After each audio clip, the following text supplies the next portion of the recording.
Hey there, it's Tash, and this is the third video that I'm filming like back to back to back.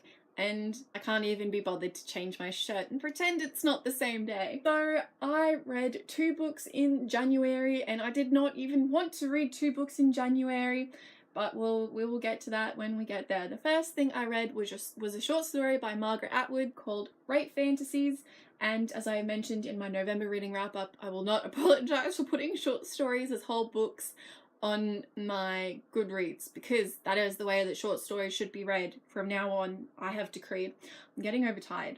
But anyways, this is about a group of women in their workplace having lunch, and they're discussing their rape fantasies. It's interesting because none of them really describe rape, and it is about, in my opinion, it's about like the fetishization of rape and the normalization of rape and the sexualization of rape, and also the way that women, or at least these women in the story, cannot even comprehend the violence and the violation of such a situation. And the protagonist is really interesting because she is struggling to understand how men are able to do what they do in the ways that they depersonify the women which they are abusing. And then the next thing I read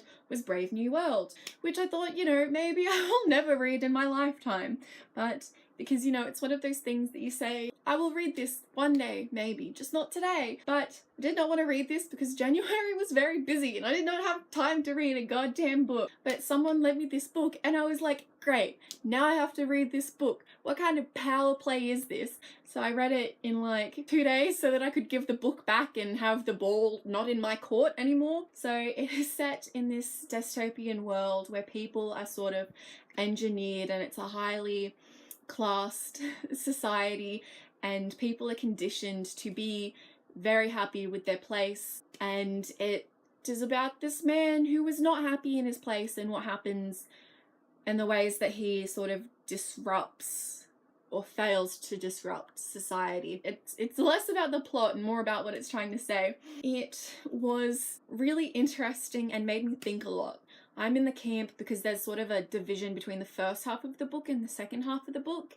And I'm in the camp who like the first half of the book better, because I felt that the first half of the book was Huxley setting up and explaining his opinion indirectly. I got from the first half of the book what his actual point and what his point of view was.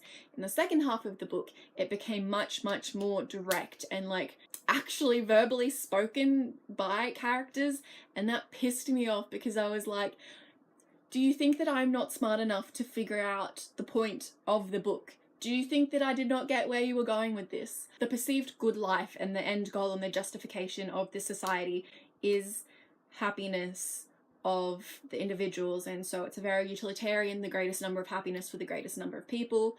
Although whether the sort of happiness that these people have is the greatest good, debatable. But happiness, and this happiness is manufactured, and it doesn't really matter to the people governing the society how these people are happy, so they are sort of engineered to be happy and they're drugged to be happy. So there's sort of a really big emphasis on the state, and there's a de-emphasis of individuality and more of an emphasis on people's roles in keeping the state functioning, which is a very like communist type thing, the focus on the state. But what is really interesting is how deeply, at the same time, how deeply like capitalist this society is. They're very materialistic and focused on consumption, but this consumption is intrinsically connected to the functioning of the state.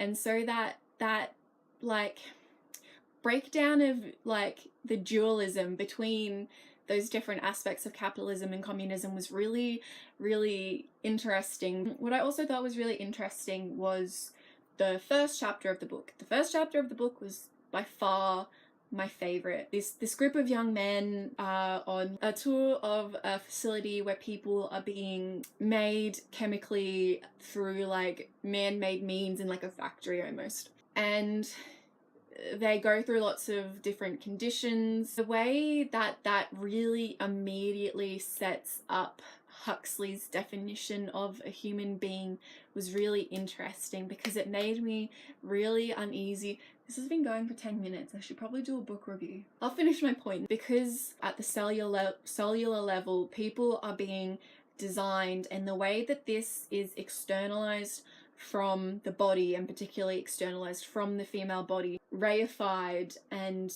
turned into a controlled, scientific, precise procedure. And the way that this is designed to make you uneasy means that I feel Huxley is claiming that there is something essential about human nature, and that this overt interference is undermining and making the people in this society less human, which is a really interesting stance because I think a lot about human nature and the way that I feel everyone in this postmodern hellscape has moved to having a postmodern construction of identity without essence. So this sort of subtle proclaiming of essence was really interesting and sort of like Platonic, because he also sort of reaches for... My sister interrupted me and walked into my room, and there is nothing more humiliating than getting walked in on filming. I feel like you got the gist. I needed to be stopped at some point, so that's it for me.